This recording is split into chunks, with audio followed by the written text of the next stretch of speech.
Montana Territory, 1879. The last fading sunlight cast long shadows over the Bitterroot Valley as Quinn Vaughn stood on the porch of his newly constructed cabin. At 26, he had claimed this patch of Montana earth through sweat and determination after returning from the war with nothing but nightmares and a cavalry horse that had seen as much death as he had. The mountains stood sentinel against the darkening sky, their snow-capped peaks catching the final golden rays of evening. Quinn leaned against the rough-hewn porch railing, his lean frame testifying to years of hard work. The cabin behind him represented everything he believed in: self-reliance, solitude, and the safety that came with keeping the world at arm's length. His face, handsome despite the lingering shadows beneath his blue eyes, remained impassive as he surveyed his land. At 6 feet tall, with broad shoulders and the strength that came from wrestling both cattle and his own demons, he cut an impressive figure against the Montana landscape. His light brown hair, slightly too long and curling at the edges, caught the breeze. "No man needs more than this," he said to the empty air, as if trying to convince himself. The golden retriever at his side looked up with questioning eyes, unconvinced by his master's declaration. Quinn had built his small ranch with the conviction that isolation was the only path to peace. The war had taught him that depending on others meant eventual disappointment, or worse. Men died when they trusted too easily. Hearts broke when they loved too freely. The frontier was a place for survival, not sentiment. "Come on, Buck," he said to the dog. "Fence in the north pasture won't fix itself." As Quinn turned toward the barn, he noticed a distant plume of dust rising from the valley road. Visitors were rare this far out, especially with winter threatening to descend from the mountains any day. His hand instinctively moved to the revolver at his hip, another habit from years of believing that strangers brought nothing but trouble. The approaching wagon appeared to be struggling, listing dangerously to one side. Quinn watched, torn between his instinct to retreat into his cabin and shut the door, and the frontier code that demanded assistance to travelers in distress. Before he could decide, the wagon lurched dramatically, and the distant sound of splintering wood carried across the valley. "Damn it all," Quinn muttered, whistling for his horse. Whatever his personal philosophies about isolation, he couldn't leave someone stranded with winter approaching. It didn't mean he had to like it. 20 minutes later, Quinn approached the broken wagon cautiously.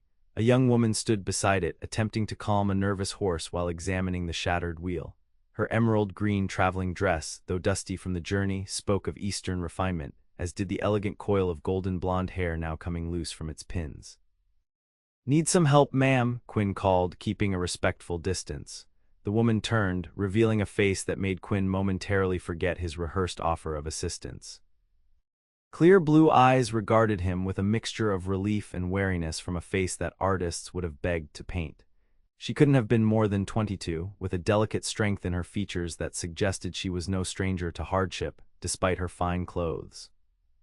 "Thank heaven," she said, her voice carrying the slightest hint of a southern accent. "I feared I might have to spend the night out here with the wolves and whatever else Montana throws at defenseless travelers."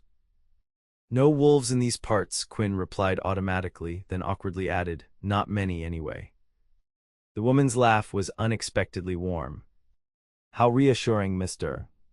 Vaughn." "Quinn Vaughn." "Eliza Caldwell," she replied with a slight nod that somehow managed to be graceful despite their dusty surroundings. "I was hoping to reach Whitepine by nightfall, but it seems Montana had other plans for me." Quinn dismounted to examine the broken wheel. "Whitepine's still 15 miles north. You wouldn't have made it before dark even with 4 good wheels." He ran his hand along the splintered wood. "This axle's beyond repair without proper tools." "Where are you traveling from, Miss Caldwell?" "Virginia, most recently," she answered, watching him inspect the damage, "though I've been staying with my aunt in Denver these past months." Quinn straightened up, frowning. "That's quite a journey to make alone." "Sometimes necessity outweighs propriety, Mr. Vaughn." Something in her tone suggested there was more to her story, but Quinn knew better than to pry into a stranger's business. "Well, Miss Caldwell, I can offer you a choice. I can take you to my cabin for the night, it's about 2 miles back, and tomorrow I can help you get to Whitepine. Or I can ride to town now and send someone back for you, though that would leave you alone out here for several hours." Eliza glanced at the darkening sky, then back at Quinn. She seemed to be weighing not just the options but his character as well. Quinn was suddenly conscious of his worn work clothes and several days' worth of light stubble. "I don't make a habit of accepting invitations to strangers' cabins, Mr. Vaughn," she said carefully, "but I also don't relish the prospect of becoming acquainted with Montana's nocturnal wildlife." She straightened her shoulders. "If you can assure me your intentions are honorable, I'll accept your first offer." "I give you my word," Quinn replied solemnly. "I've got a separate room where you can have privacy. I was raised better than to take advantage of a lady in distress." Something in his direct manner seemed to reassure her. "Very well, I should gather my things." She moved to the wagon and began collecting a small traveling case and a few other belongings. Quinn helped her secure what they could carry onto his horse, leaving the rest to be retrieved the next day. As he offered his hand to help her mount, he couldn't help noticing the calluses that belied her fine appearance. This was no pampered Eastern socialite. "I hope you don't mind riding double," he said, swinging up behind her and keeping a respectful distance. Mr. Vaughn, after 3 months of traveling by wagon, stagecoach, and train, sharing a saddle is hardly the most uncomfortable arrangement I've endured. There was that warm humor again, unexpected from someone in her situation. As they rode toward his cabin in the fading light, Quinn felt uncomfortably aware of this intrusion into his carefully constructed solitude.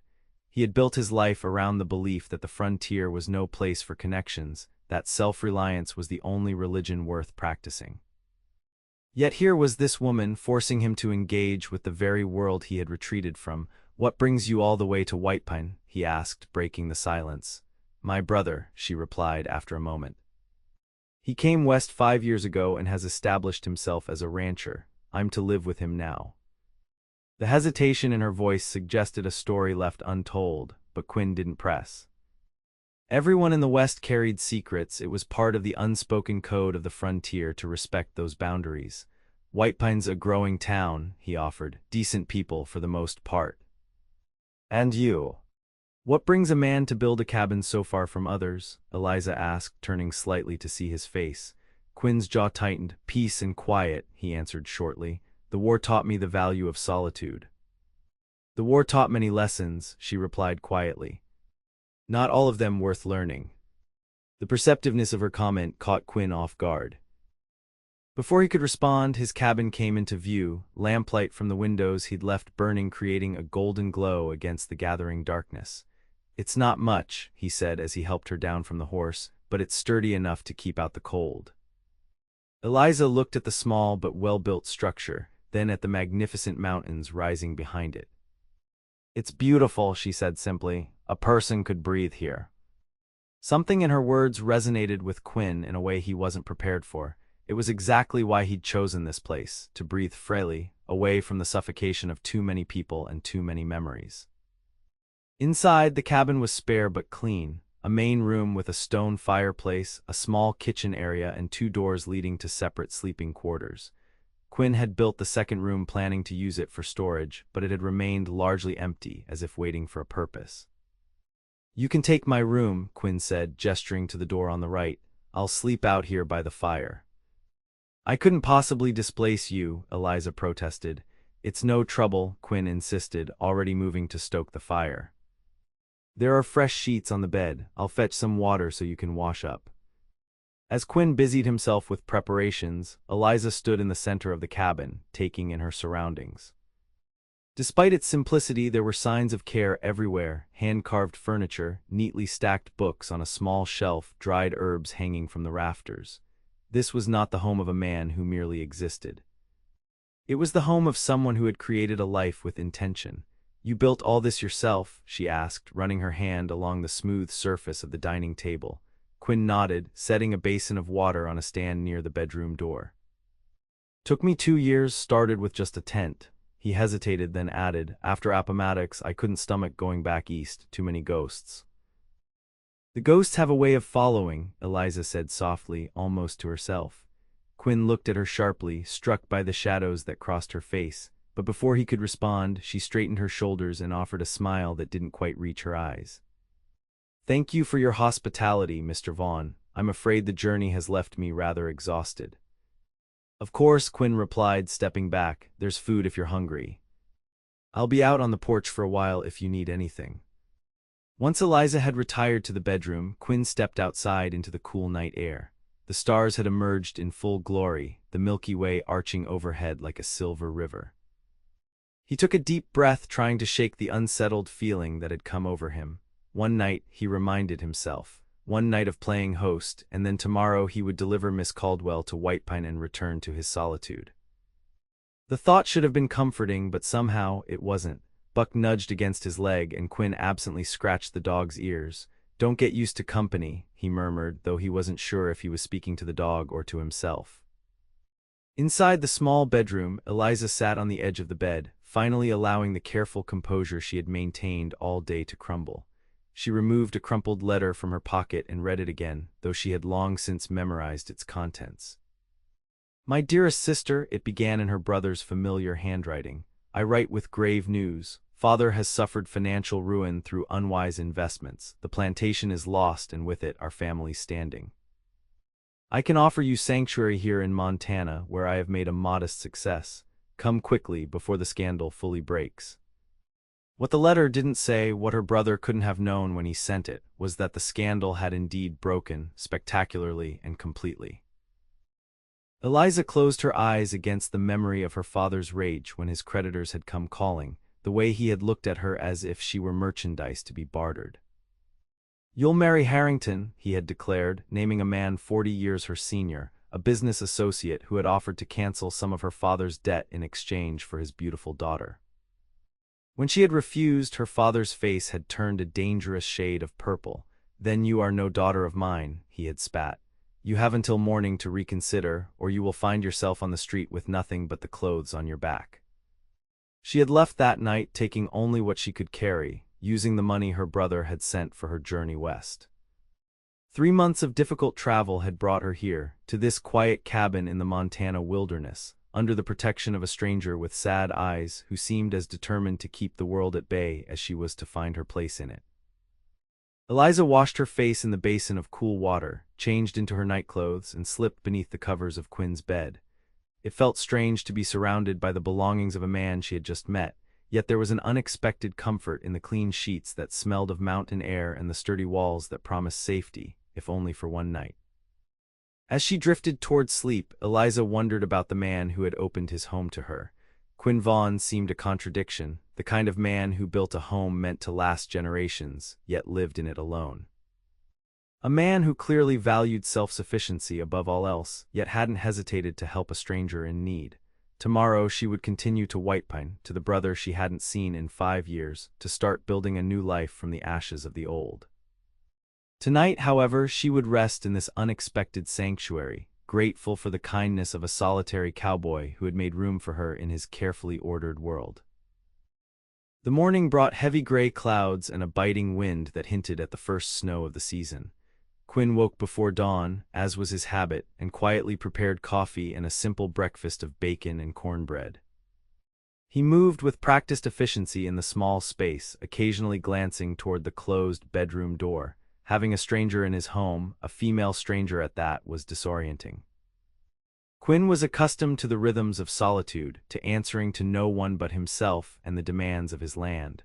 The presence of Eliza Caldwell had disrupted that careful equilibrium, introducing an unexpected variable into his ordered existence. Just as the coffee began to bubble on the stove, the bedroom door opened. Eliza emerged, dressed in a practical traveling outfit of deep blue wool, her golden hair neatly arranged. If she had been beautiful in the dusty light of the previous evening, she was radiant in the soft morning glow of the cabin. "Good morning, Mr. Vaughn," she greeted him with a small, formal nod. "I hope I haven't overslept." "Not at all," Quinn replied, suddenly conscious of his rumpled appearance. "Coffee's almost ready." "It smells wonderful," Eliza said, moving toward the stove. "May I help with anything?" Quinn shook his head. "It's all taken care of, please sit." They ate breakfast in a silence that wasn't entirely uncomfortable. Through the window, they could see the clouds growing heavier, the wind bending the tall grasses. "Looks like snow coming," Quinn observed, rising to pour more coffee. "We should try to reach White Pine before it starts if you're ready to travel." Yes, of course, Eliza agreed, though Quinn thought he detected a flicker of apprehension in her eyes. I've imposed on your hospitality long enough. It's no imposition, Quinn said automatically, then surprised himself by adding, it's been nice having company for a change. The words hung between them, an unexpected admission from a man who had built his life around isolation. Eliza looked up, meeting his gaze with an expression that suggested she understood exactly what such an acknowledgement cost him. Thank you, she said simply, for everything. An hour later, they were on the road to White Pine, having loaded Eliza's belongings onto Quinn's wagon. He had decided against horseback given the threatening weather, preferring the stability of the wagon if the snow began to fall. Buck trotted alongside, occasionally racing ahead to investigate interesting scents. As they traveled, the landscape opened before them, rolling hills giving way to broader valleys, the mountains always present on the horizon. Despite the gray skies, the land held a stark beauty that Quinn had come to appreciate during his years in Montana. It's different from Virginia, Eliza remarked, as if reading his thoughts. Wilder, certainly. But there's something honest about it. That's one way to put it, Quinn agreed. Montana doesn't lie to you. What you see is what you get, for better or worse. Unlike people, Eliza said softly. Quinn glanced at her, noting the tightness around her mouth. Your brother, he began cautiously. You said he's been in White Pine 5 years. Yes, James left after the war. He couldn't bear to see what had happened to our home. She paused, then added, Virginia wasn't kind to the losers. No place was after the war, Quinn said, north or south. Were you there? In Virginia during the fighting, Eliza asked. Quinn's hands tightened on the reins. Shenandoah Valley with Sheridan. He saw her stiffen slightly, and immediately regretted his honesty. Sheridan's campaign in the Shenandoah had been brutal, designed to destroy the valley's agricultural base. For a family from Virginia, the name would carry painful associations. I see, Eliza said after a moment. Her voice was carefully neutral.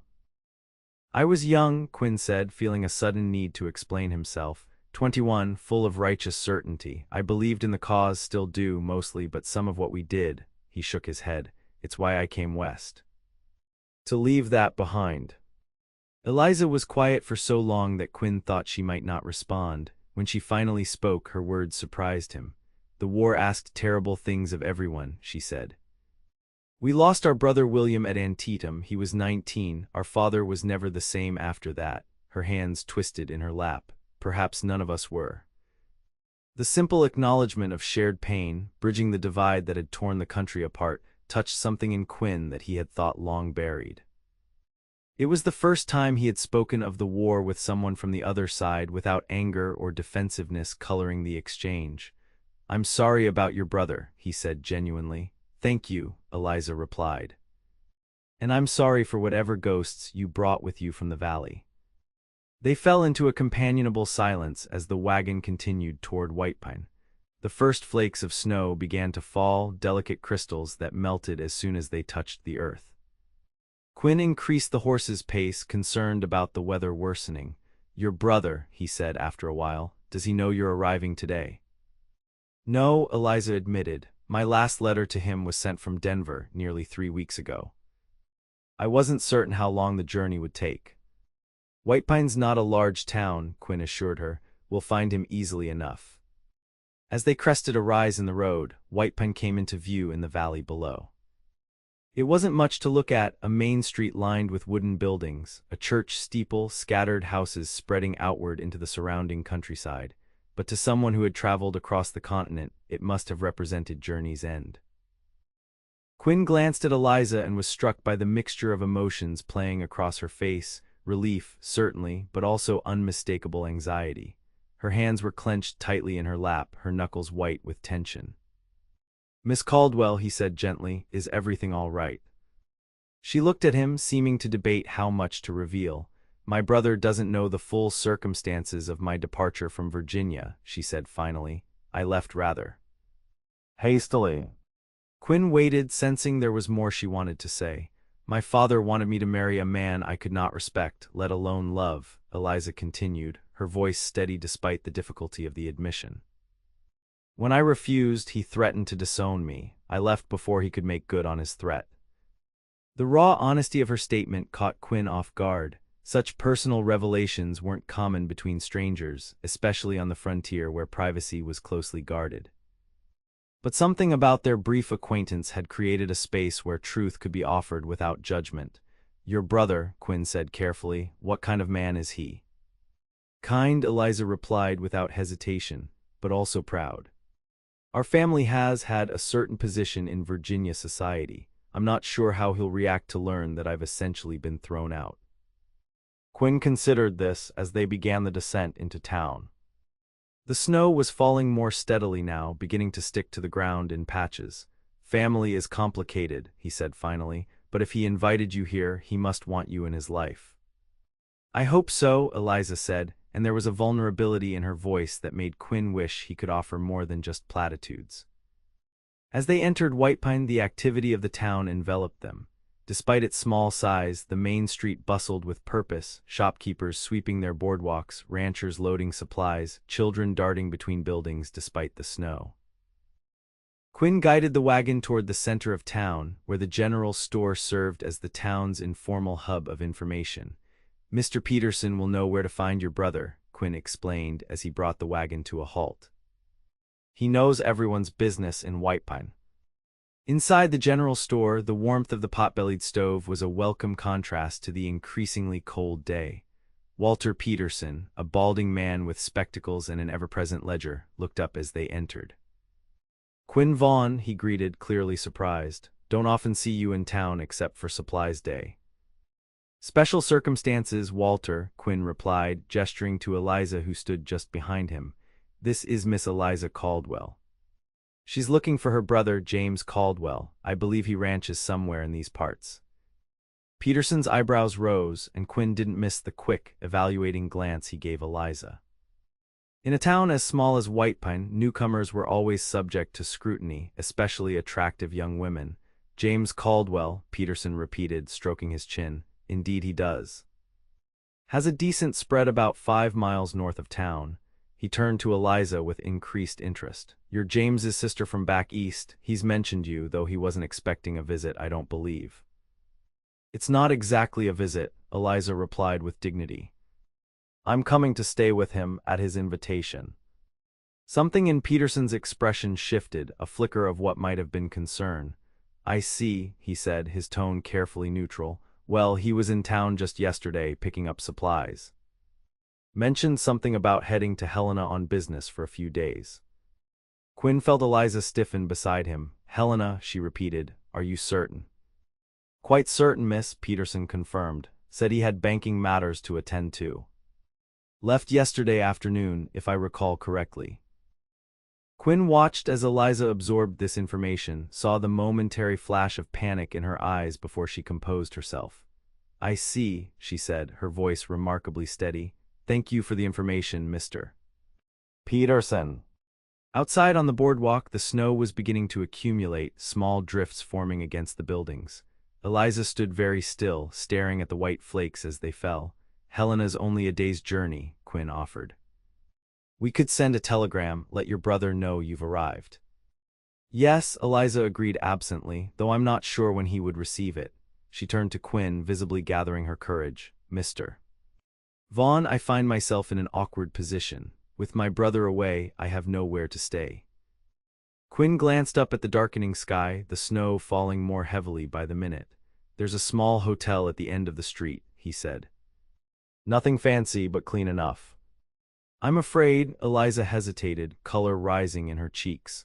"My funds are rather limited after the journey. I hadn't anticipated additional expenses." Understanding dawned on Quinn. Eliza Caldwell, with her fine clothes and educated speech, was stranded in a strange town with no money and nowhere to go. The realization stirred something protective in him, something he thought he had left behind on the battlefields of Virginia. "Miss Caldwell," he said, making a decision that would alter the course of both their lives, though he couldn't have known it then. "I believe the most sensible solution is for you to return to my cabin until your brother returns from Helena.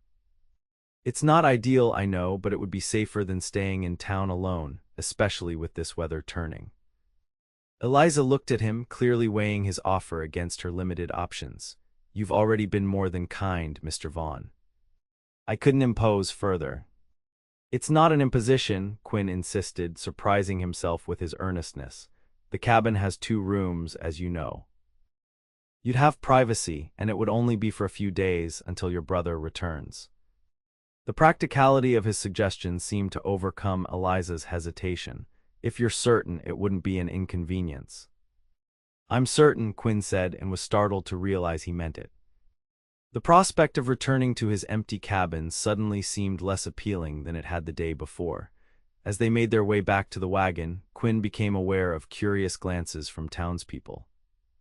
Whitepine was small enough that a beautiful stranger in the company of the valley's most notorious recluse was bound to generate gossip.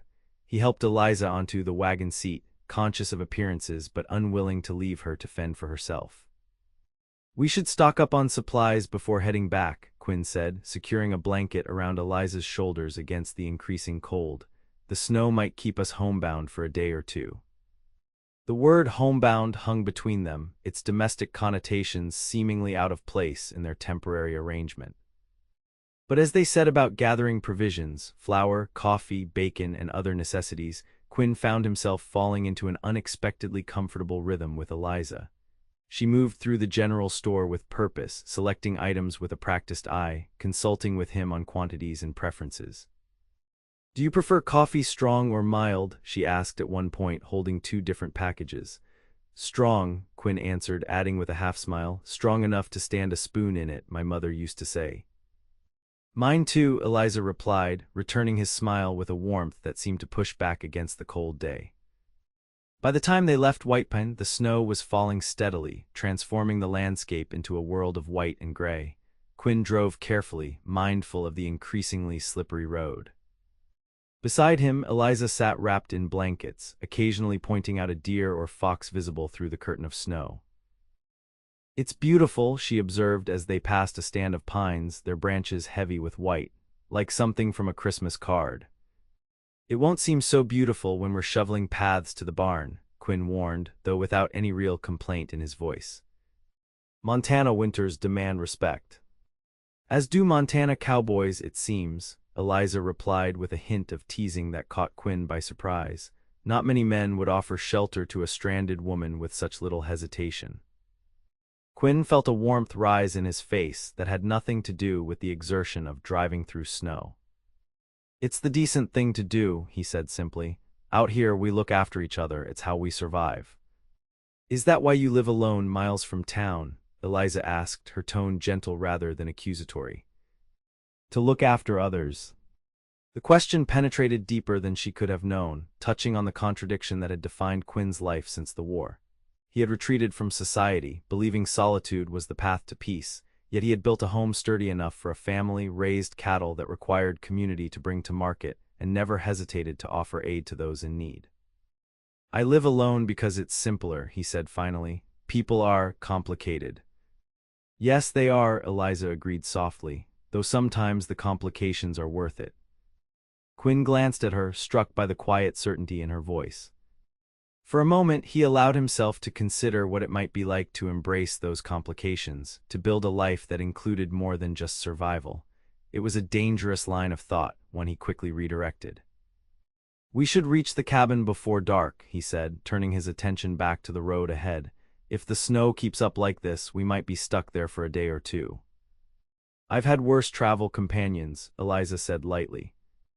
"At least you don't snore like the elderly gentleman I shared a stagecoach with from Cheyenne to Denver." Her attempt to lighten the mood worked, and Quinn found himself chuckling despite the growing seriousness of their situation. "I make no promises about snoring, but Buck might steal your blanket if you're not careful." As they continued through the increasing snowfall, Quinn realized with a jolt of surprise that he was actually looking forward to being snowbound at his cabin, not alone as he had always been, but with this unexpected companion who had literally appeared on his doorstep. It was a feeling so unfamiliar that he hardly knew what to make of it. By the time they reached the cabin, the snow was ankle-deep and still falling heavily. Quinn helped Eliza down from the wagon, then quickly set about caring for the horses and securing the supplies. Eliza insisted on helping, carrying packages into the cabin despite Quinn's protests that she should get out of the cold. Inside, they worked together to build up the fire and prepare a simple meal. The domestic scene was surreal to Quinn, the table set for two, the kettle singing on the stove, Eliza moving about his kitchen as if she belonged there. It had been years since he had shared his space this way, not since the early days after the war when he had briefly joined a cattle drive north from Texas. "This is good stew," Eliza complimented as they sat down to eat. "You're a surprisingly accomplished cook for a bachelor, Mr. Vaughn." "Quinn," he corrected, suddenly tired of the formality between them. "If we're going to be snowed in together, you might as well use my first name." "Quinn," she repeated, testing the name. "Then you must call me Eliza." "Eliza," Quinn agreed, finding he liked the way her name felt when he said it. As they ate, the wind picked up outside, howling around the corners of the cabin. The snow continued to fall, visible through the windows as a white blur in the gathering darkness. "It appears the weather has made the decision for us," Eliza observed. "We won't be going anywhere tomorrow, will we?" "Not unless it's an emergency," Quinn confirmed. "But we're well stocked and the cabin is secure. We'll be comfortable enough waiting out the storm." Eliza nodded, seeming to accept their situation with remarkable equanimity. "Then I suppose we have time to become better acquainted. Tell me, Quinn Vaughn, how does a man from, where are you from originally?" "Pennsylvania," Quinn supplied, "a small town outside of Philadelphia." "How does a man from Pennsylvania end up alone in a cabin in Montana?" she asked, her blue eyes curious but not intrusive. Quinn considered how to answer. He had spent so long avoiding personal questions that his instinct was to deflect, but something about the storm raging outside and the warmth between them made him want to offer a bit of truth. "After the war, I couldn't go home," he began slowly. "Everything felt too small, too settled. I needed space to breathe, to figure out who I was without a uniform and orders to follow." He paused, surprised at his own candor. "I headed west with no real plan, worked cattle drives, did some mining, even tried my hand at hunting. Nothing felt right until I found this valley." "And now," Eliza asked, "does it feel right now?" The question was simple but profound. Quinn looked around the cabin, at the home he had built with his own hands, at the woman sitting across from him, whose presence somehow made the space feel more complete rather than invaded. "Most days," he answered honestly, "but there are times when the silence gets too loud, if that makes sense." "Perfect sense," Eliza said, and there was understanding in her eyes that suggested she knew exactly what he meant. "Silence can be deafening when you're running from something." "Is that what you're doing?" Quinn asked, turning the question back on her. "Running from something?" Eliza's hands stilled on her cup of coffee. For a moment, Quinn thought he had overstepped, but then she met his gaze directly. "Yes," she said simply, "though I prefer to think of it as running toward something, a new beginning." "Your father," Quinn prompted gently. "The marriage he wanted for you was a business arrangement, nothing more." Eliza's voice held a controlled anger that Quinn suspected barely scratched the surface of her true feelings. "Mr. Harrington is 65 years old, twice widowed, and owns the bank that holds most of my father's debt. My hand in marriage was to be the collateral." The casual cruelty of such an arrangement struck Quinn like a physical blow. The thought of Eliza, vibrant, intelligent, beautiful Eliza, being bartered like cattle was repulsive. "And your brother doesn't know any of this?" he asked. "No," Eliza confirmed. "James left Virginia before our family's financial troubles began. In his letters, he still refers to our father as if he were the same man who raised us, stern but fair, proud but honorable." Her voice softened. "I couldn't bring myself to destroy that image for him, not in a letter, but now I'll have to tell him everything." "He's your brother," Quinn said. "He'll understand why you had to leave." "I hope so," Eliza replied. "But James has always placed great importance on family name and respectability. Running away in the night is hardly respectable." "Neither is selling your daughter to pay your debts," Quinn said with unexpected vehemence. Eliza looked up, surprise and gratitude mingling in her expression. "No," she agreed softly, "it isn't." The conversation lulled as they finished their meal, each lost in their own thoughts. Outside, the storm continued unabated, the wind driving snow against the windows in gusts that occasionally made the glass rattle in its frames. "Will the livestock be all right?" Eliza asked as Quinn rose to clear the table. "They're in the barn with plenty of feed," he assured her. "I'll check on them in the morning, but they're used to Montana winters." As they worked together to clean up after the meal, Quinn found himself hyper-aware of Eliza's presence. The slight brush of her arm against his as they passed dishes between them, the floral scent that somehow lingered despite days of travel, the graceful efficiency of her movements. It had been so long since he had shared such simple, domestic moments with anyone that the experience felt almost surreal. Later, as they sat before the fire with cups of coffee, Quinn was struck by how quickly Eliza had transitioned from stranger to not quite friend, not yet, but something more than a mere acquaintance. There was an ease between them that defied the brevity of their association. "Do you miss it?" Eliza asked suddenly. "Pennsylvania, I mean." Quinn considered the question. "Not the place so much," he said finally, "but sometimes I miss the certainty of belonging somewhere, of having roots." "Yes," Eliza agreed, her gaze fixed on the dancing flames. "That's what I fear most about coming west, that I'll always be the outsider, the Easterner who doesn't understand the ways of the frontier." "The frontier changes everyone," Quinn said. "Given time, you won't be an Easterner anymore, but you won't quite be a Westerner either. You'll be something in between, something new." "Is that what happened to you?" she asked, turning to study his face. Quinn nodded slowly. "The war started it, coming west finished it. I'm not the same person who left Pennsylvania all those years ago." "Are you happy with who you've become?" The directness of her question was startling. Quinn found himself unable to look away from her searching gaze. "Most days," he answered truthfully, "but there are times when I wonder if I've made the right choices, if isolation is really the answer I thought it was." The admission cost him something, a piece of the armor he had carefully constructed around himself. But in the warm firelight, with the storm raging outside and this remarkable woman beside him, the vulnerability felt less like weakness and more like an offered hand. "I think," Eliza said carefully, "that we all make the best choices we can with the information we have at the time. The trick is knowing when it's time to make a different choice." Her words settled over Quinn like a blanket, comforting yet challenging. He wondered, not for the first time since meeting Eliza Caldwell, if perhaps it was time for him to reconsider some of the choices that had led him to this solitary life. The storm continued through the night and into the next day, snow piling high around the cabin and making any thought of travel impossible. Quinn woke before dawn, as was his habit, and made his way carefully to the barn to tend to the animals. The snow reached mid-calf in some places, and the wind cut through his heavy coat like a knife. When he returned to the cabin, stomping snow from his boots on the porch, he was surprised to find Eliza already awake, a fire crackling in the hearth and coffee brewing on the stove. "Good morning," she greeted him, her hair loose around her shoulders in a golden cascade that caught the firelight. "I hope you don't mind that I started breakfast." "Not at all," Quinn replied, hanging his coat on a peg by the door. "Though you didn't have to." "I'm not one for sitting idle," Eliza said with a small smile, "and it seemed the least I could do given your hospitality." As they shared a breakfast of flapjacks and bacon, Quinn found himself studying Eliza when she wasn't looking. There was a quiet competence about her that he admired, the way she had adapted to the rustic conditions of his cabin without complaint, the easy way she had taken on household tasks as if they were shared responsibilities rather than burdens.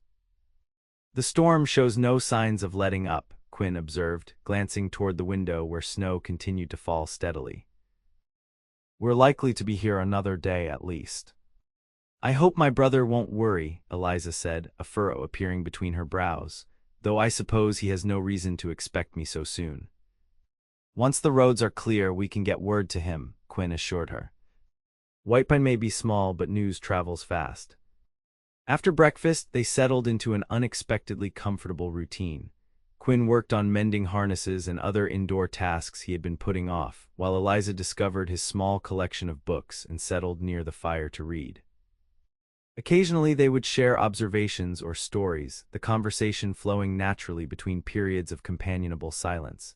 "Dickens," Eliza remarked, holding up one of the well-worn volumes she had found on his shelf. I wouldn't have expected that. Quinn glanced up from his work. My mother was English, he explained. She believed Dickens was required reading for any civilized person.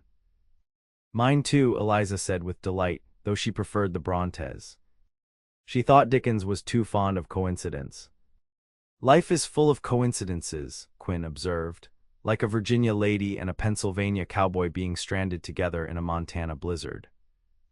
Indeed, Eliza agreed, her eyes meeting his with warmth that seemed to push back the cold outside.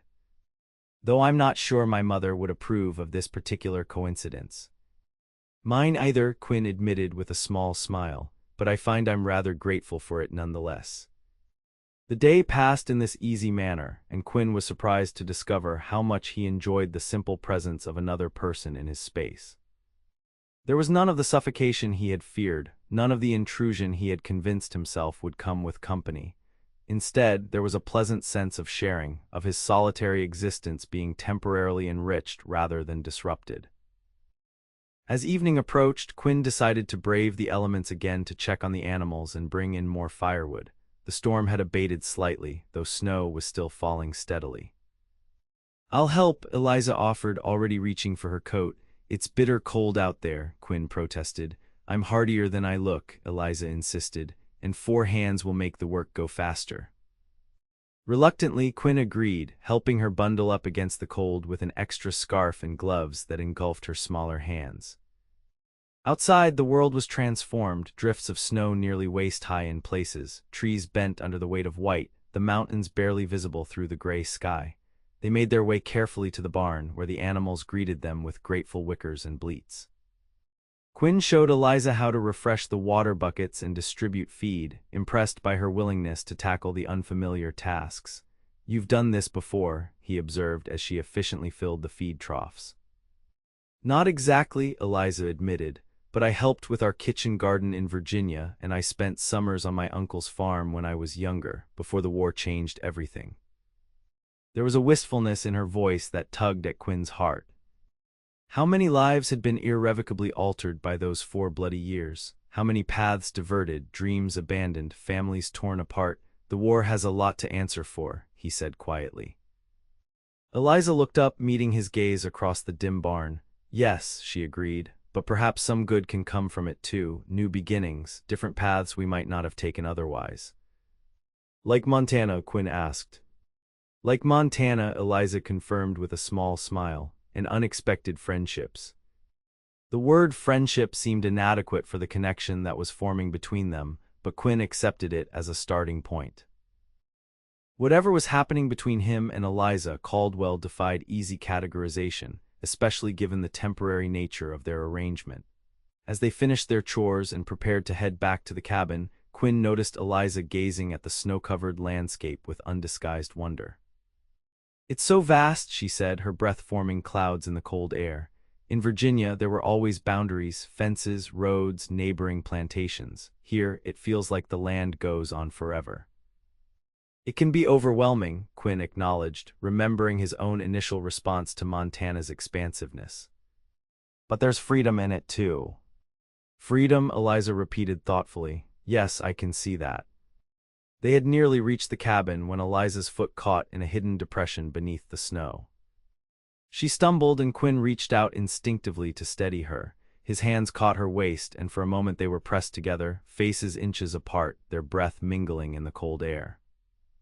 Time seemed to suspend as Quinn found himself looking into Eliza's eyes, seeing surprise there, but also something warmer, more complex. The weight of her in his arms felt simultaneously foreign and familiar, as if his body remembered something his mind had forgotten. Careful, he said, his voice sounding strange to his own ears. Thank you, Eliza replied softly, making no immediate move to step away. The moment stretched, filled with unspoken possibilities, before Quinn gently released her and stepped back. His heart was beating too fast, his thoughts scattered like the snowflakes around them. We should get inside, he said, more gruffly than he intended, before we freeze. Inside the cabin, they busied themselves with practical tasks, removing snow-covered outer garments, building up the fire, preparing the evening meal. But something had shifted between them, an awareness that hadn't been there before. Quinn found himself hyper-conscious of Eliza's movements, the graceful turn of her wrist as she stirred the stew, the way she tucked a strand of golden hair behind her ear. Dinner was a quieter affair than the previous evening, both of them seemingly lost in their own thoughts. As they sat before the fire afterward, mugs of hot coffee warming their hands, Eliza broke the contemplative silence. "May I ask you something, Quinn?" He nodded, curious about what had put that serious expression on her face. "Why do you really live alone, so far from town?" The directness of the question caught him off guard. It was the same thing she had asked earlier, but somehow he sensed she was looking for a deeper answer now. "I told you," he began, "after the war." "No," Eliza interrupted gently, "not the practical reasons, the real ones." "What are you afraid of?" Quinn stared into the fire, considering whether to deflect the question or offer the truth she seemed to be seeking. In the end, the honesty between them thus far made the choice for him. "Connection," he said finally. "I'm afraid of connecting with people only to lose them. During the war, I learned that caring about others is a liability. Men who formed attachments suffered more when their friends died. They made mistakes trying to protect each other. They fell apart when they lost people they loved." Once the words started, they seemed to flow of their own accord, as if they had been waiting years to be spoken. "I watched good men destroyed not by bullets but by grief," Quinn continued. "I decided then that the safest path was to keep to myself, to need no one and have no one need me."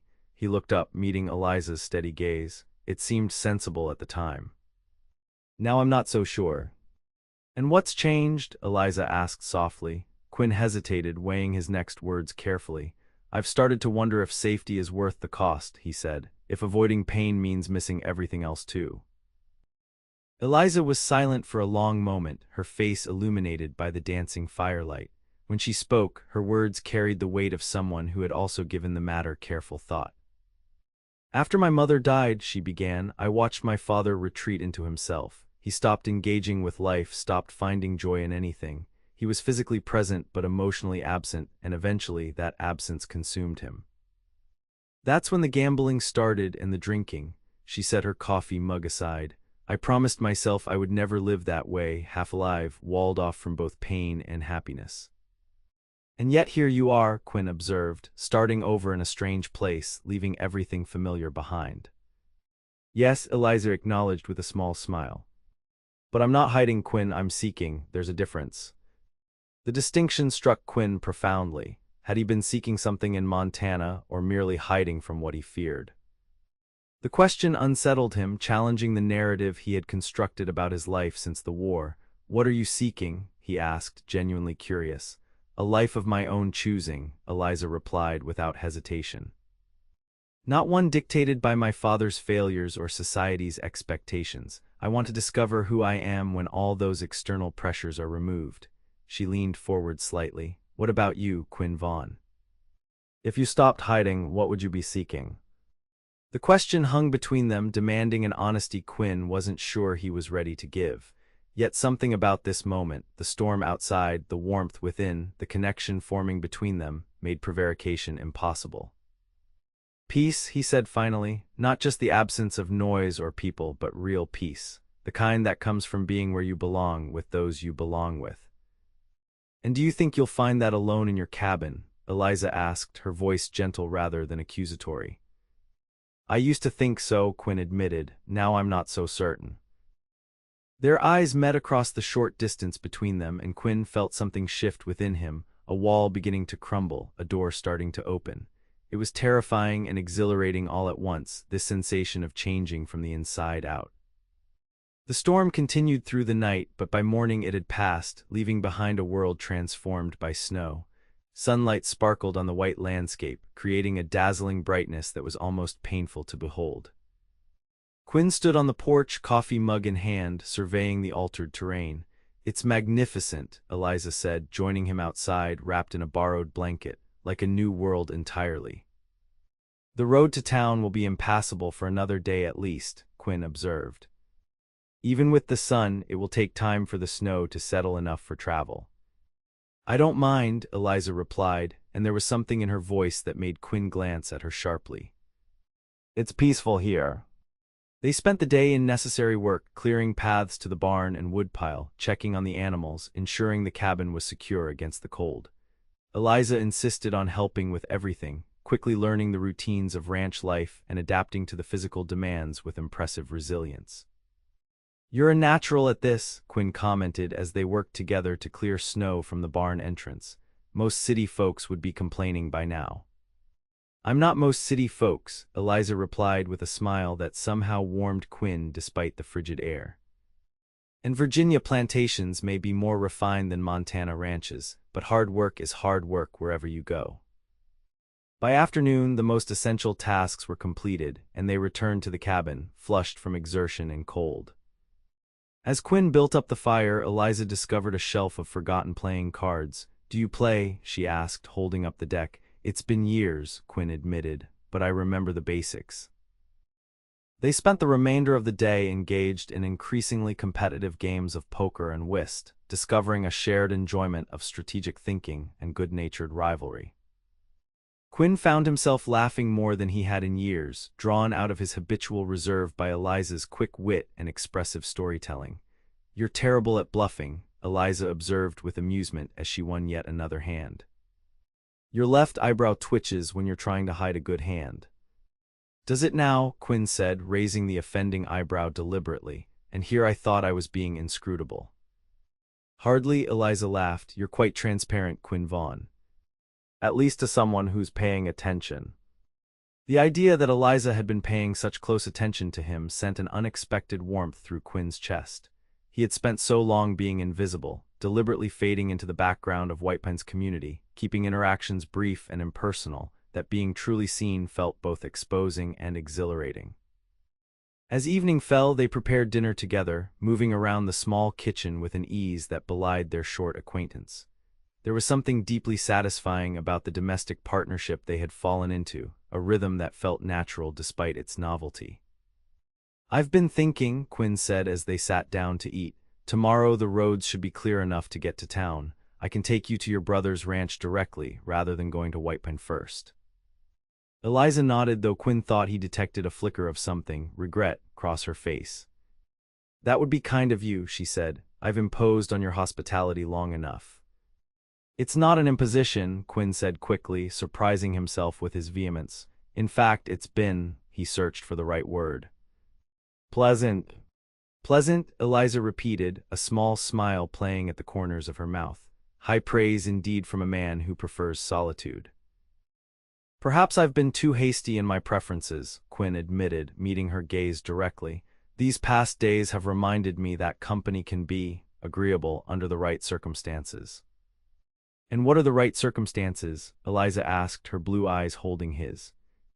"Intelligence," Quinn replied honestly. "Respect, a willingness to pull your own weight." He hesitated, then added softly, "understanding without judgment."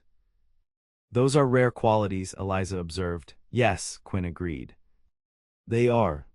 The evening stretched before them, their last together before Eliza would continue to her brother's ranch and Quinn would return to his solitary existence. Neither seemed eager to acknowledge this impending separation, instead lingering over dinner and then coffee, their conversation ranging widely from books to politics to childhood memories. "Did you always want to be a rancher?" Eliza asked as they sat before the fire, the playing cards abandoned in favor of conversation. "No," Quinn admitted. "I thought I'd follow my father into law. I even studied for a year at Harvard before the war broke out." He smiled ruefully. "Seems like another lifetime now." "It's strange, isn't it?" Eliza mused. "How we become different people without even realizing it's happening. The war changed everything and everyone it touched." "Some for the better, some for the worse," Quinn agreed, "though I'm not always sure which category I fall into." "Better," Eliza said without hesitation. "Despite your determination to isolate yourself, there's kindness in you, Quinn. Not everyone would have offered shelter to a stranded stranger." "Maybe I just have an overdeveloped sense of duty," Quinn suggested, uncomfortable with her praise. "No," Eliza said firmly, "it's more than that. You care about people even though you try not to. It shows in how you built this place, sturdy enough to last generations even though you live here alone. It shows in how you check on your neighbors after storms, according to Mr. Peterson." It shows in how you've treated me, with respect and consideration, not just duty." Her assessment left Quinn momentarily speechless. He had spent so long thinking of himself as detached, as having successfully separated himself from the messy entanglements of human connection. Yet Eliza saw through that facade with unsettling accuracy, perceiving the man he had been before the war had taught him to fear attachment. "Perhaps you're seeing what you want to see," he suggested, though without conviction. "Perhaps," Eliza allowed, her eyes never leaving his, "or perhaps I'm seeing what you've been hiding from yourself." The challenge in her words hung between them, creating a tension that was neither uncomfortable nor unwelcome. It was the tension of truth being spoken, of defenses being gently but firmly dismantled. "And what about you?" Quinn asked, deflecting attention from himself. "What are you hiding from?" "Nothing anymore," Eliza replied with surprising candor. "I spent years hiding my thoughts and feelings to keep peace in my father's house. I pretended not to see his gambling, his drinking, his slow descent into bitterness. I pretended that our diminishing circumstances weren't shameful, that the whispers in Richmond society didn't wound me." She straightened her shoulders. "But I'm done hiding. Coming west is my declaration of independence, my refusal to continue the charade." "Even if it means facing an uncertain future?" Quinn asked. "Especially then," Eliza said with quiet certainty. "An uncertain future of my own choosing is far preferable to a predetermined path laid out by others." Her courage impressed Quinn deeply. While he had retreated from life's complexities, Eliza was charging headlong into them, determined to forge her own way despite the risks. The contrast between their approaches could not have been more stark or more thought-provoking. As the evening grew late, a reluctance to end their conversation kept them by the fire long after they would normally have retired. There was an unspoken acknowledgement that these hours were precious, a temporary connection soon to be severed by circumstance. "I should thank you," Eliza said as the fire burned low, "not just for the shelter and assistance but for the conversation. It's been refreshing to speak so openly with someone who has no preconceptions about who I am or should be." "I should be thanking you," Quinn countered. "You've given me a lot to think about." Eliza smiled, the firelight catching in her golden hair and creating a halo effect that made Quinn's breath catch. "Good," she said. "Thinking is preferable to assuming, especially about oneself." When they finally bid each other good night, Quinn lay awake for a long time, staring at the ceiling of his cabin and contemplating the changes that 3 days in Eliza Caldwell's company had wrought in his carefully constructed worldview. He had built his life around the belief that connections were dangerous, that isolation was the path to peace. Yet he had never felt more at peace than during these snowbound days with Eliza. Was it possible he had been wrong all these years? That in protecting himself from loss, he had also denied himself the very connections that made life worth living.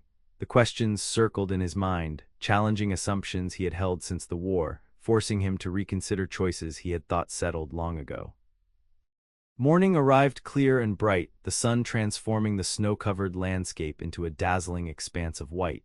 Quinn rose early, as was his habit, and set about preparing for the journey to James Caldwell's ranch.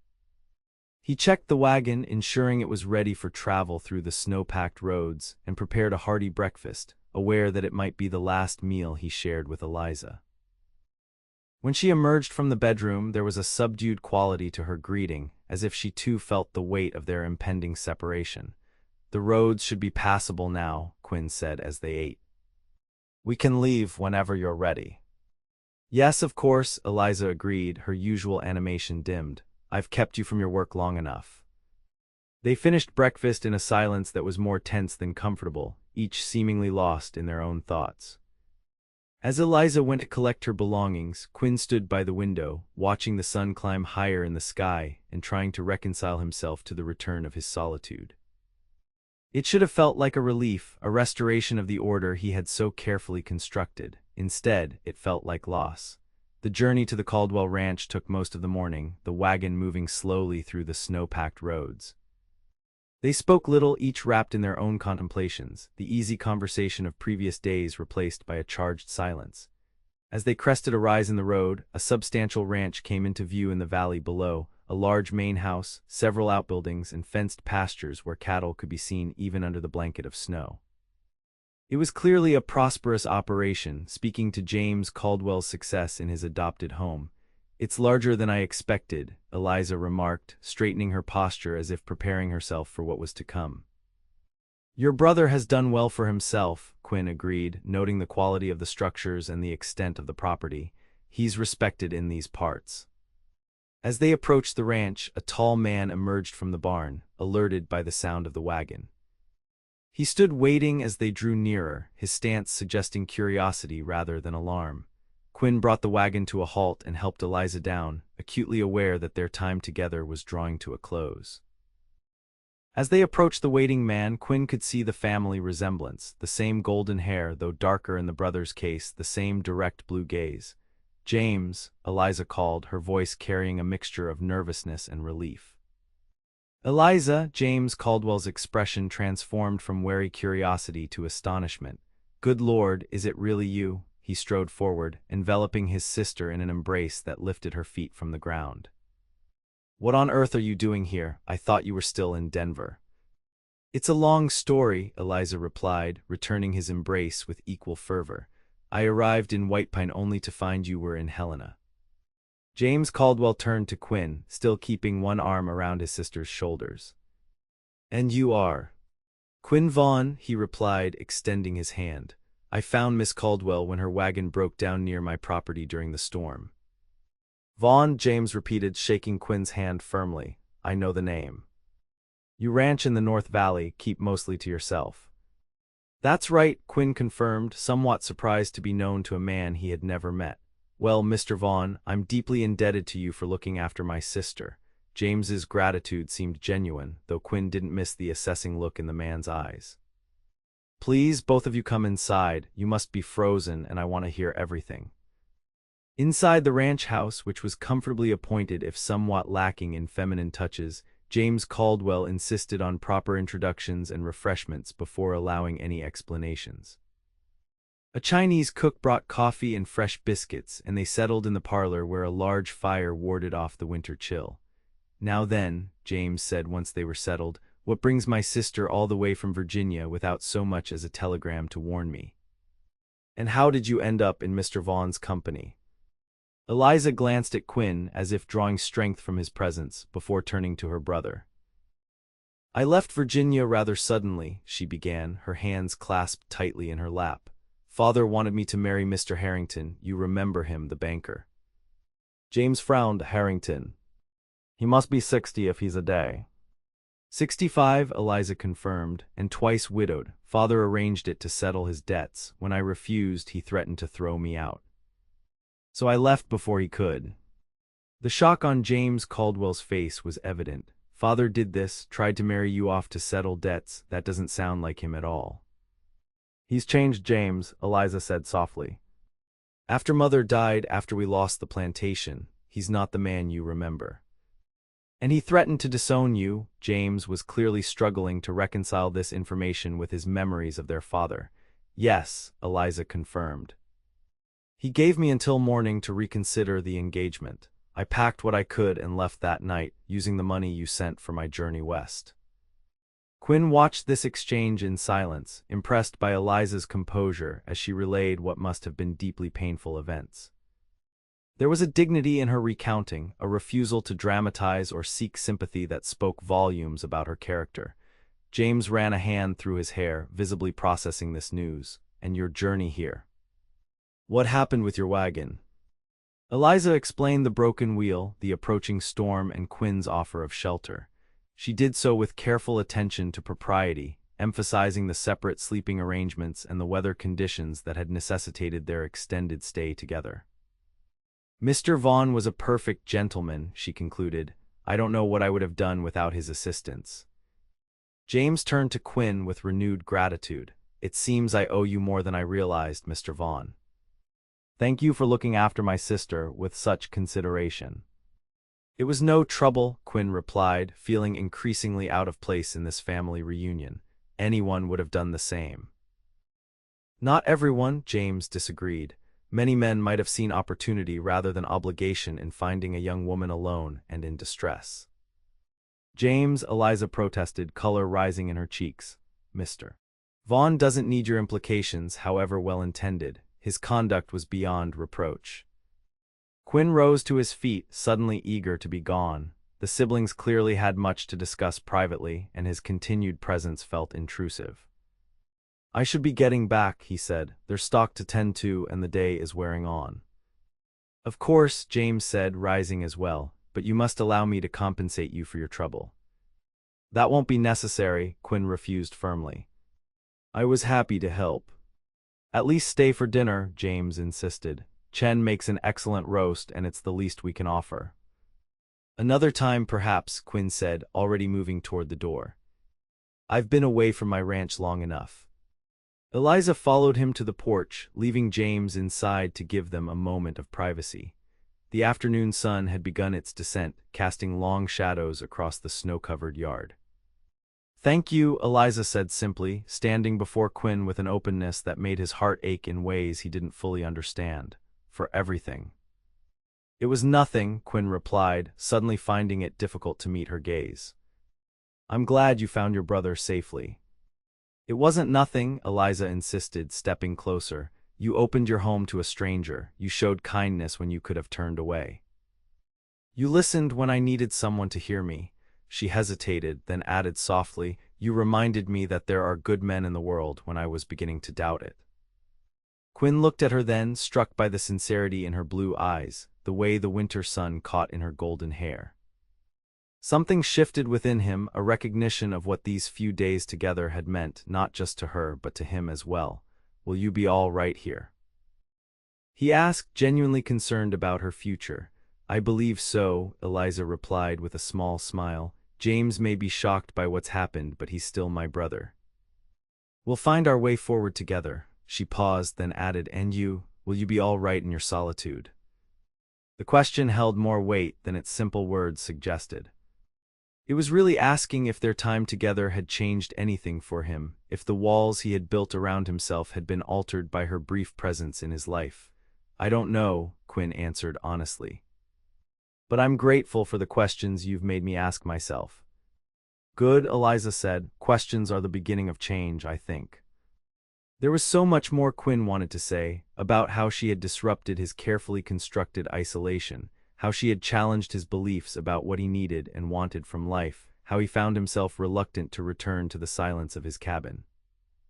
But the words wouldn't come, trapped behind years of practiced restraint. Goodbye, Quinn Vaughn, Eliza said, extending her hand. I hope our paths cross again. So do I, Quinn replied, taking her hand in his. The touch was brief but charged with unspoken possibilities. As Quinn drove away from the Caldwell ranch, he felt a hollowness in his chest that belied all his previous convictions about the peace of solitude. The prospect of returning to his empty cabin, once a comfort, now seemed somehow lacking. 3 days with Eliza Caldwell had shifted something fundamental in his understanding of himself and what he truly wanted from life. The question was, what would he do about it? The days following Quinn's return to his ranch passed in a strange fog of routine and reflection. He went through the motions of his daily work, tending to the cattle, repairing fences, preparing for the deeper cold of January, but his thoughts continually strayed to Eliza. Her laugh, her perceptive questions, the way she had moved through his cabin as if she belonged there. More disturbing were the questions she had raised, intentionally or not. Was his isolation truly a choice or merely a retreat from fear? Had he confused self-reliance with hiding? Was the peace he thought he had found in solitude actually just an absence of conflict, yes, but also of connection, of growth, of the very experiences that made life rich and meaningful? A week after returning Eliza to her brother's ranch, Quinn found himself in White Pine for supplies. As he loaded bags of flour and coffee into his wagon, Walter Peterson approached with the eager expression of a man with gossip to share. Vaughn, he greeted, heard you played host to James Caldwell's sister during the storm. Quinn nodded curtly, not inviting further conversation, but knowing it was coming nonetheless.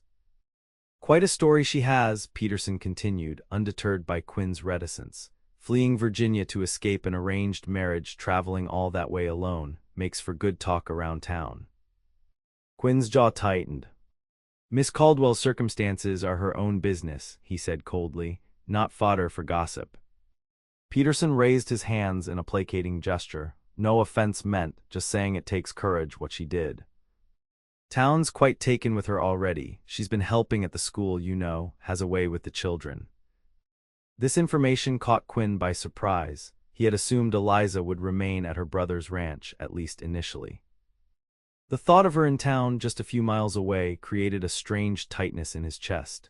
She's in town today, as a matter of fact, Peterson added, with a knowing look that Quinn chose to ignore, at the mercantile helping Mrs. Lewis organize the new shipment of books. Quinn finished loading his supplies with deliberate calm, though his heart had begun beating faster at this news. He had no reason to seek Eliza out. Their brief association had ended naturally when she found her brother, yet the prospect of seeing her again was undeniably appealing. "Good day, Peterson," Quinn said, climbing onto the wagon seat and taking up the reins. "Mercantile's just down the street," Peterson called after him with undisguised amusement. "In case you were wondering." Quinn drove the wagon slowly through town, telling himself he was merely being careful on the snow-packed street. When he reached the mercantile, he sat for a long moment, debating with himself. There was no practical reason to stop. He had all the supplies he needed, yet he found himself securing the reins and stepping down from the wagon anyway. Inside the mercantile, the warm air carried the scents of leather, spices, and fresh fabric. Quinn removed his hat, scanning the store until he spotted a familiar golden head bent over a crate of books in the far corner. Eliza was sorting volumes onto a newly constructed shelf, consulting a list as she worked. She was dressed more simply than when he had first met her, in a practical blue dress with her hair arranged in a simpler style, but the sight of her still caused that same catch in Quinn's breath.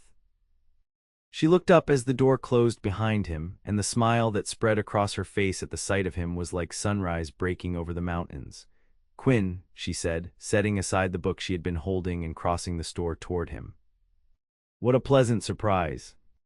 "Miss Caldwell," he greeted her, suddenly aware of Mrs. Lewis watching them with undisguised interest from behind the counter. "I was in town for supplies and heard you were helping here." "Yes, Mrs. Lewis discovered I have some experience with cataloging books," Eliza explained. "My mother maintained an extensive library in Virginia, and I was always the one to keep it organized." "Eliza has been a godsend, Mrs. Lewis interjected, moving closer. "We received this shipment months ago, but I hadn't the faintest idea how to arrange them properly. She's created a system that even I can understand." "It's nothing special," Eliza demurred. "Just basic categorization by subject and author." "Well, it's revolutionary for White Pine," Mrs. Lewis declared. "Mr. Vaughn, you should see what she's done with our collection. Perhaps you'll find something to add to your own library."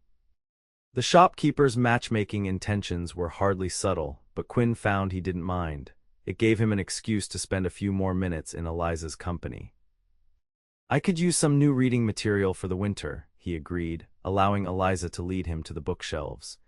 As she showed him the newly organized collection, Quinn was struck by how easily they fell back into conversation, as if the days apart had never happened. There was a comfort between them that defied their brief acquaintance, a sense of understanding that usually took years to develop. "How are you finding life with your brother?" Quinn asked as they examined a volume of Emerson's essays. "Comfortable but temporary," Eliza replied. "James has been very welcoming, but his ranch is clearly a bachelor establishment, and I'm determined not to be a burden." She shelved the book carefully. "I've been looking for more permanent arrangements in town. Mrs. Peterson mentioned they have a small apartment above their store that might be available."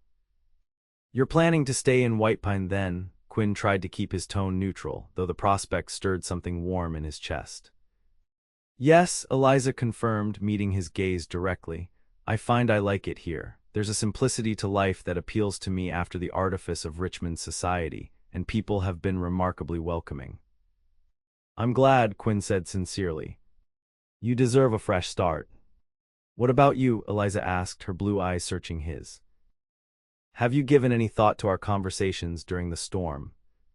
The directness of her question caught Quinn off guard, though it shouldn't have. Directness was one of the qualities he had most appreciated about Eliza during their time together. "I've thought of little else," he admitted quietly. "You've given me a lot to reconsider about my choices." "And have you reached any conclusions?" There was a gentle persistence in her tone, a refusal to allow him to retreat into vague generalities. Quinn glanced at Mrs. Lewis, who was making a poor show of not eavesdropping from the counter. "Perhaps this isn't the best place for such a conversation," he suggested. "Perhaps not," Eliza agreed, "but I finish here at 4. I would welcome company on my walk back to James's ranch if you're available." The invitation was offered casually, but Quinn didn't miss the underlying significance. This was Eliza extending a hand, offering an opportunity to continue whatever had begun during their snowbound days together. "I'd be honored," Quinn replied, surprising himself with the formal response. "I can bring the wagon around at 4. "Perfect," Eliza said with a smile that warmed him more effectively than any fire. "I look forward to it." The remainder of the afternoon passed with excruciating slowness for Quinn. He completed his errands in town, had his midday meal at the small cafe, and still found himself with time to spare before meeting Eliza. Eventually, he settled on a bench outside the mercantile, ostensibly to repair a piece of harness but really to ensure he wouldn't miss her departure. At precisely 4 o'clock, the mercantile door opened and Eliza emerged, buttoning her coat against the winter chill. She smiled when she saw Quinn waiting, a genuine pleasure in her expression that eased the nervousness he hadn't wanted to acknowledge. "Right on time," she said as he helped her into the wagon. "Punctuality is one virtue I can claim," Quinn replied with a small smile. As they drove through town and out toward the Caldwell ranch, Quinn was acutely conscious of the curious glances they received. In a community as small as White Pine, 2 unmarried people in each other's company was noteworthy, especially when one was the town's most confirmed bachelor and the other was the intriguing newcomer from the east. "I've caused quite a stir in town," Eliza observed, apparently noticing the same looks. "The Virginia lady who fled an arranged marriage is apparently fascinating to frontier society." "Small towns thrive on stories," Quinn said. "And yours is more interesting than most." "And what about your story?" Eliza asked, turning to study his profile. "The solitary rancher who rescued a damsel in distress. I imagine that's generated some speculation as well." Quinn chuckled despite himself. "I believe Peterson is taking bets on whether I'll emerge from my self-imposed exile." "And will you?" The question was light, but Quinn heard the genuine curiosity beneath it.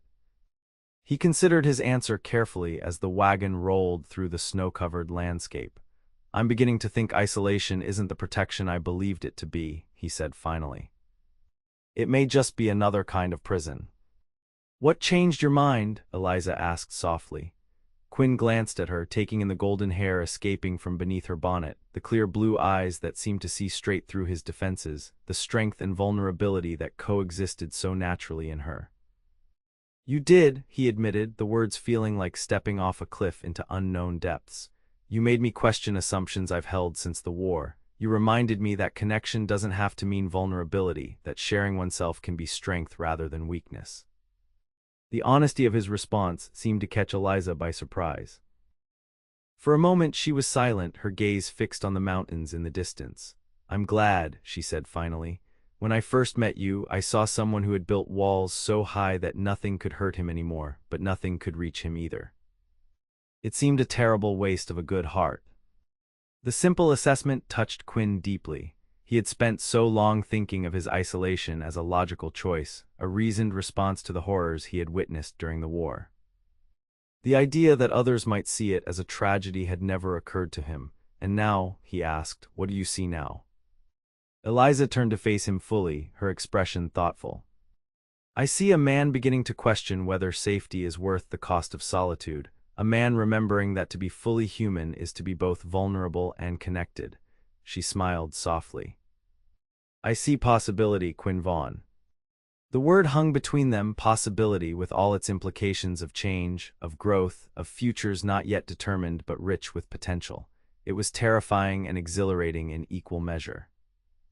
"I'm not good at this," Quinn confessed, "at opening up, at letting people in. I've been alone so long, I'm not sure I remember how to be anything else." "No one's asking you to change overnight," Eliza said gently. "But perhaps you could start small. Come to Sunday dinner at James's ranch, accept Mrs. Peterson's invitation to the town's social next month.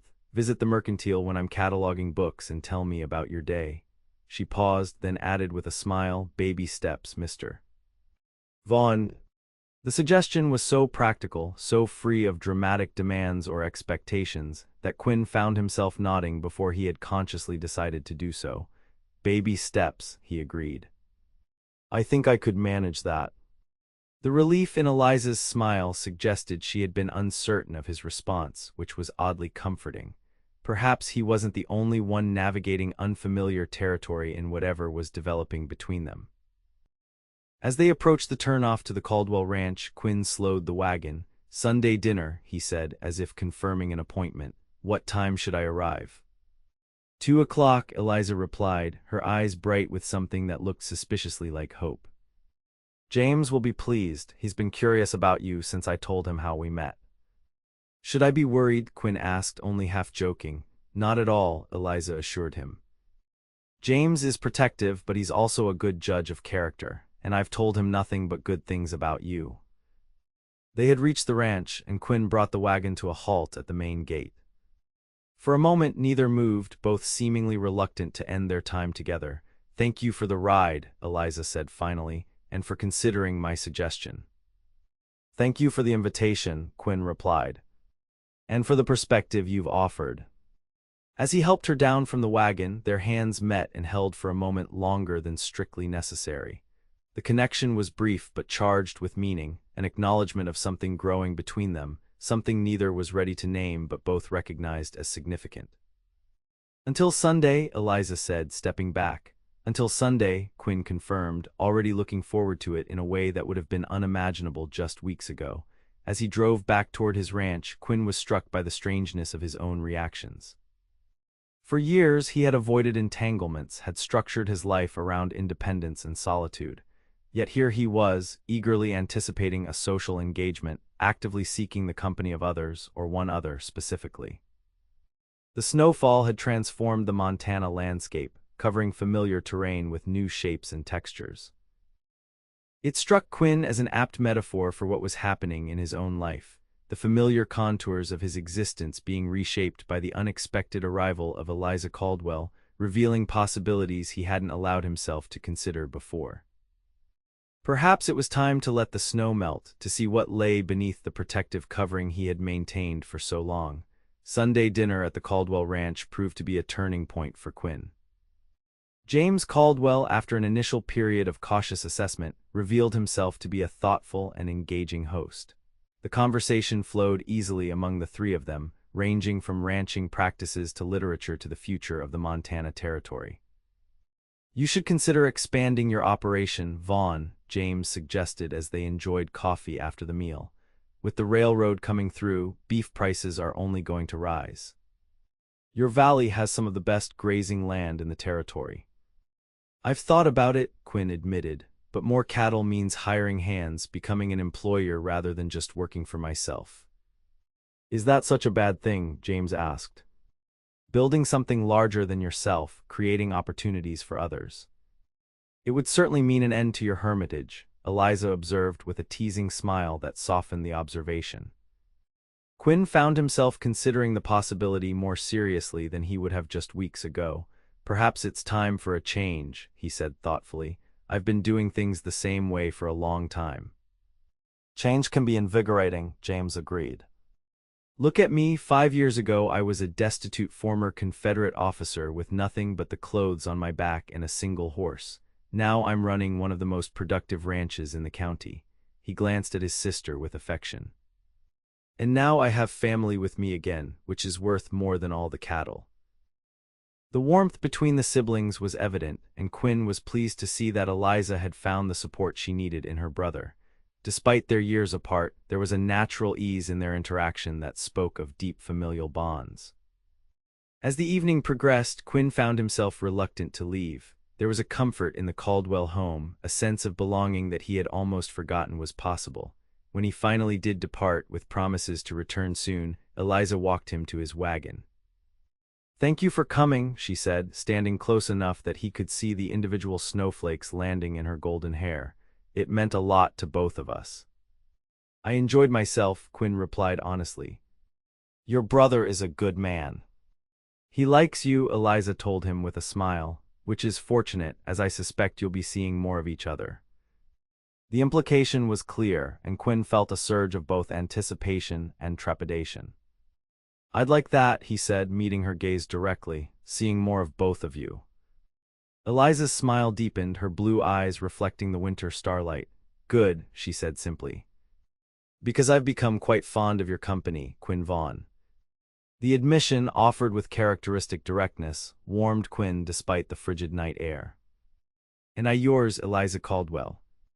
It wasn't a declaration of love or even of intention, but for two people who valued honesty and approached relationships with caution, it was significant nonetheless, an acknowledgement that whatever was growing between them was mutual and welcomed.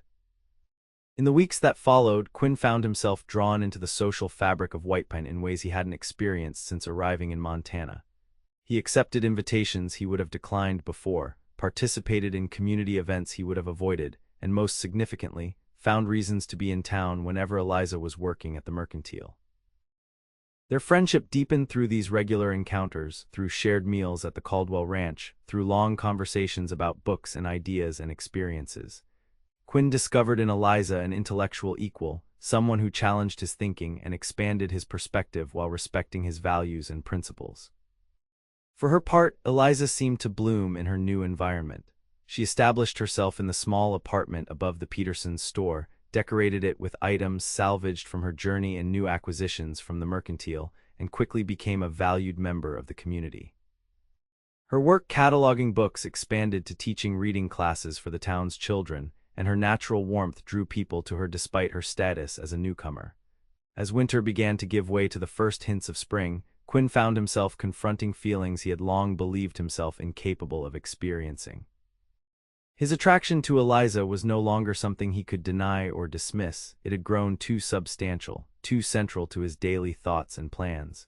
The question was what to do about it, how to move from friendship to something more without risking the connection they had so carefully built. The opportunity came unexpectedly, during a ride they had taken to check on Eliza's repaired wagon, which had been stored at a farm halfway between White Pine and Quinn's ranch. The day was unusually warm for early March, with the snow melting in patches to reveal the first green shoots beneath. Spring comes late to Montana, Quinn observed as they rode side by side, but when it arrives, it transforms everything almost overnight. Rather like certain cowboys I know, Eliza replied with a smile. Slow to thaw, but capable of remarkable transformation when they do. Quinn chuckled, comfortable now with her gentle teasing. Are you comparing me to the Montana weather, Miss Caldwell? Perhaps, Eliza admitted. Though you're considerably more pleasant than a Montana blizzard. High praise indeed, Quinn said dryly. They reached the Anderson farm where Eliza's wagon had been stored and spent some time examining the repairs. Mr. Anderson, a skilled wheelwright, had done an excellent job restoring the damaged axle and wheel. Good as new, he declared proudly. Though I reinforced it a bit, these Montana roads are harder on eastern wagons than most folks realize. Thank you, Eliza said warmly. What do I owe you for the work? Already settled, Anderson replied with a nod toward Quinn. Mr. Vaughn took care of it when he brought the wagon over. Eliza turned to Quinn with surprise. You didn't tell me, she said as they rode away from the farm. It didn't seem important, Quinn replied, somewhat embarrassed by her attention to the gesture. It was thoughtful, Eliza insisted. And generous. Consider it part of the original rescue, Quinn suggested. It seemed only right to see it through to completion. They rode in companionable silence for a while, following a path that meandered alongside a creek where ice still clung to the banks but water flowed freely in the center. When they reached a particularly picturesque spot, Quinn suggested they stop to rest the horses. It's beautiful here, Eliza said as they dismounted, like something from a painting. This valley has a way of surprising you with moments like this, Quinn agreed, securing the horses to a nearby tree. Even after years here, I still discover new views that take my breath away. They walked to the edge of the creek where a fallen log provided a natural bench. Sitting side by side, they watched the water flow past, carrying small chunks of ice and early spring debris in its current. I've been thinking, Quinn said after a comfortable silence, about what your brother said regarding expanding my ranch. Oh, Eliza turned to look at him, interested. Have you made a decision? I think I'm going to do it, Quinn replied. Take on a few hands, increase the herd, build some additional structures. He paused, then added, it's time to stop hiding behind isolation and start building something meaningful. That's wonderful, Eliza said, her genuine pleasure in his decision evident in her smile. I think you'll be excellent at it. It's a risk, Quinn acknowledged. More investment, more responsibility, more people to consider in my decisions. The best things in life usually involve some risk, Eliza observed. Whether it's starting a new business, moving across the country, or, she hesitated, then finished softly, or opening one's heart to new possibilities. The implication in her words was unmistakable, and Quinn felt a surge of both fear and anticipation. They had been circling this moment for weeks, growing closer through conversation and shared experiences, building a foundation of trust and mutual respect, but neither had explicitly acknowledged the deeper feelings developing between them. Eliza, Quinn began, turning to face her fully. I need to tell you something, and I'm not very good at this sort of thing, so I ask for your patience. You have it, she assured him, her blue eyes steady on his. Quinn took a deep breath, gathering his courage. When we met, I believed that solitude was the only path to peace for me. I had convinced myself that connections were dangerous, that letting people in only led to pain. He paused, searching for the right words. You changed that. You showed me that walls can become prisons, that safety isn't the same as happiness. He reached out tentatively, taking her hand in his. I find myself thinking about you constantly. When we're apart, I'm counting the hours until I'll see you again. When we're together, I'm dreading the moment you'll leave. I've never felt this way about anyone, and it terrifies me and exhilarates me in equal measure. Eliza's hand tightened around his, her eyes bright with emotion. Go on, she encouraged softly. I'm in love with you, Quinn said simply, the words both a confession and a relief. I love your strength, your intelligence, your kindness. I love the way you've embraced this new life without losing yourself in the process. I love your courage in the face of uncertainty. He took another breath, committed now to complete honesty. I don't know if you feel the same. I don't know if I have any right to hope that you might, but I couldn't keep it to myself any longer. Eliza's smile was like sunrise breaking over the mountains, radiant with joy. Quinn Vaughn, she said, her voice steady despite the emotion shining in her eyes. For a man who claims not to be good with words, you've expressed yourself beautifully. She moved closer, her free hand coming up to rest against his cheek. I fell in love with you during that snowstorm, she confessed. When you opened not just your door but your life to a stranded stranger. I saw in you a goodness that you try to hide beneath that gruff exterior, a capacity for kindness that survived whatever horrors you witnessed during the war. Eliza, Quinn breathed her name like a prayer, hardly daring to believe what he was hearing. I love you, she said with the directness he had come to treasure, and I would be honored to build a life with you if that's what you're asking. It is, Quinn confirmed, his heart feeling too large for his chest. Though I hadn't planned to be quite so presumptuous today. I've never been one for long courtships, Eliza said with a smile. Life is too uncertain to waste time when you know what you want. And you want this? Quinn asked, still somewhat disbelieving. A life with me on a remote Montana ranch. I want a life with you, Eliza corrected gently. The location is secondary to the person I'll be sharing it with, though I must admit I've grown quite fond of Montana's wild beauty. Quinn lifted her hand to his lips, pressing a kiss to her knuckles with reverence. I never thought I could be this happy, he admitted. I never thought I deserved to be. You do deserve it, Eliza insisted. We both do after everything we've survived. They sat together as the afternoon light softened, discussing plans and dreams with the eager anticipation of those embarking on a shared journey. When they finally mounted their horses to return to town, something fundamental had shifted between them. A commitment had been made, a future envisioned together rather than apart. News of their engagement spread quickly through White Pine, generating a wave of congratulations and good-natured teasing, particularly directed at Quinn, whose transformation from recluse to prospective bridegroom was a source of considerable community amusement. Never thought I'd see the day, Walter Peterson declared when Quinn formally asked for Eliza's hand in marriage. a courtesy since her brother had assumed the role of family patriarch. The most confirmed bachelor in the territory, falling head over heels for a Virginia belle. "Life is full of surprises," Quinn replied with dignity, though he couldn't quite suppress the smile that seemed to have taken up permanent residence on his face since Eliza had accepted his proposal. James Caldwell gave his blessing readily, having grown to respect Quinn over the weeks of their acquaintance. "You're a good man, Vaughn," he said as they shared a celebratory whiskey, "and more importantly, you make my sister happy." "That's all I could ask for." Preparations for the wedding moved forward quickly. Quinn threw himself into expanding his ranch with renewed purpose, hiring several reliable hands and beginning construction on additions to the cabin that would transform it into a proper home for a family. Eliza divided her time between her teaching duties in town and helping with the renovations, her practical nature and good taste evident in the improvements to what would soon be their shared home. The wedding was set for late April, when the worst of the spring mud had dried and travel would be easier for the guests. It was to be a simple ceremony at the White Pine Church, followed by a celebration at the Caldwell Ranch. Despite the relative modesty of the arrangements, there was an air of festivity throughout the community. Weddings were always cause for celebration on the frontier, where life's hardships made moments of joy all the more precious. As the day approached, Quinn found himself reflecting on the extraordinary series of events that had brought him to this point. If Eliza's wagon hadn't broken down near his property, if the storm hadn't forced them to spend those days together, if he hadn't been willing to open his door to a stranger in need, none of what followed would have happened. He would still be living in isolation, convinced that solitude was the only path to peace.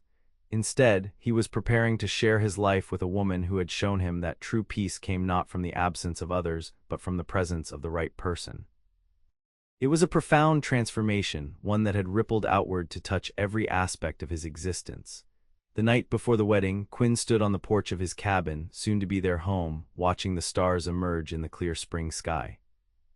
The ranch was quiet, the new hands having retired to the bunkhouse he had built near the barn. Tomorrow, Eliza would arrive not as a guest or a visitor, but as his wife, the woman with whom he would build a future. The thought was both thrilling and humbling. Quinn had long ago given up on the idea of family, convinced that the war had taken that possibility from him, along with so much else. Yet here he was, on the threshold of a new beginning, being offered a second chance he had never expected, and certainly never felt he deserved. As he gazed at the stars, Quinn silently thanked whatever twist of fate had brought Eliza Caldwell to his door that snowy day. In opening his home to her, he had unwittingly opened his heart as well, allowing her to venture past defenses he had spent years constructing. And in doing so, she had shown him that the very connection he had feared was actually the salvation he had been seeking all along. The wedding day dawned clear and mild, with the scent of new growth in the air and the mountains standing crisp against the blue sky. Quinn dressed with unusual care in the new suit James had insisted on ordering for him from Helena, feeling both excited and slightly surreal as he prepared for the most significant day of his life. The small church in White Pine was filled to capacity, the entire community having turned out to witness the union of the Virginia newcomer and the once reclusive rancher. As Quinn stood at the altar, waiting for his bride, he was struck by how many people he now counted as friends, people he would have avoided just months ago, when isolation had been his refuge. When the church doors opened and Eliza appeared on her brother's arm, Quinn felt as though all the air had been drawn from the room. She was radiant in a gown of ivory silk, her golden hair arranged beneath a veil that caught the light streaming through the stained glass windows. But it was her smile, directed at him with such love and certainty, that truly took his breath away. As she reached him and James placed her hand in his, Quinn felt a profound sense of rightness, as if all the disparate pieces of his life were finally falling into place. The wounds of the past would always be part of him, but they no longer defined him or dictated his choices. Standing beside Eliza, facing their future together, he was finally free of the fear that had driven him to retreat from life. The ceremony was simple but deeply meaningful, their vows exchanged with genuine emotion and commitment. When the minister pronounced them husband and wife, the cheer that went up from the assembled guests reflected the community's genuine pleasure in their union. The celebration at the Caldwell Ranch continued well into the evening, with food and music and dancing under lanterns strung between the trees. Quinn, who had once avoided such gatherings at all costs, found himself at the center of the festivities, dancing with his bride and accepting congratulations with a happiness he would once have thought impossible. "Look at you," Eliza teased as they took a moment alone, stepping away from the party to catch their breath, the social butterfly of White Pine. "Hardly," Quinn replied with a chuckle. "But I'm finding that people aren't quite as exhausting as I once believed." "A revelation indeed," Eliza said, her eyes dancing with amusement and love. "Next you'll be organizing the town social." "Let's not get carried away," Quinn cautioned, pulling her closer. "I still prefer our quiet evenings by the fire to all of this." "As do I," Eliza assured him, resting her head against his chest. "Though there's something to be said for celebration when there's truly something to celebrate." Quinn looked down at his wife, at the journey that had brought them together. "I never thought I'd find this," he admitted softly. "Someone who understands me, who sees past my defenses to who I really am." "I never thought I'd find someone who values me for myself rather than for what I represent," Eliza replied. "Someone who encourages my independence while offering partnership." "We're quite a pair," Quinn observed with a smile, "both running from something only to find each other in the process." "Not running from anymore," Eliza corrected gently. "Running toward each other, toward the life we're building together." As they rejoined the celebration, Quinn was struck by the truth of her words. He had spent years retreating from connection, convinced that isolation was his only path to peace. But in opening his door to Eliza that snowy day, he had unknowingly opened the way to a different kind of peace, one found not in solitude but in partnership, not in hiding but in being truly seen and accepted. Their life together would not be without challenges. The frontier demanded resilience and adaptability from all who chose to make it their home, but facing those challenges together, with the strength that came from shared purpose and mutual respect, made them infinitely more surmountable than they would have been alone. As the evening drew to a close and they prepared to depart for their home, Quinn took Eliza's hand in his, overwhelmed with gratitude for the unexpected gift she had brought into his life. "Ready to start our adventure?" he asked softly. "I've been ready since the day you opened your door to me," Eliza replied with the directness he so loved. "Let's go home, Quinn." Together. And so they did, leaving behind the celebration to begin the quiet, profound work of building a life together, two people who had found in each other not just love, but understanding. Not just companionship, but completion. In opening his door to a stranger in need, Quinn Vaughn had unknowingly opened the door to his own heart, allowing love to enter and transform him in ways he could never have imagined. The years that followed proved the wisdom of their union. Under their joint stewardship, the Vaughn Ranch grew and prospered, becoming one of the most successful operations in the territory. The cabin that had once housed Quinn's solitary existence expanded to accommodate not just a wife, but eventually children as well. First a son with his father's thoughtful nature and his mother's direct gaze, then twin daughters who brought laughter and activity to every corner of the home. Together, Quinn and Eliza faced the challenges of frontier life, harsh winters, unpredictable markets, illness, and loss. But they also shared its joys, the satisfaction of building something lasting, the pleasure of watching their children grow strong and capable, the deep contentment of falling asleep each night and waking each morning beside the one person who truly understood them. And on the anniversary of the day they met, Quinn would sometimes tell the story to their children of a broken wagon, a snowstorm, and a decision to open a door that changed everything. It was a story of two people who had been running from their pasts only to find their future in each other. A story that began with "her father threatened to throw her out" and continued with "the cowboy said, 'Then I'll open my door to you,' but didn't end there." Because the true story wasn't just about a door being opened, but about hearts being opened as well. About the courage it takes to let someone in after loss has taught you to keep everyone at a distance. About finding home not in a place but in a person. It was their story, Quinn and Eliza's, written in the life they built together on the Montana frontier, a testament to the transformative power of love and the unexpected gifts that come when we have the courage to open our doors and our hearts to possibility.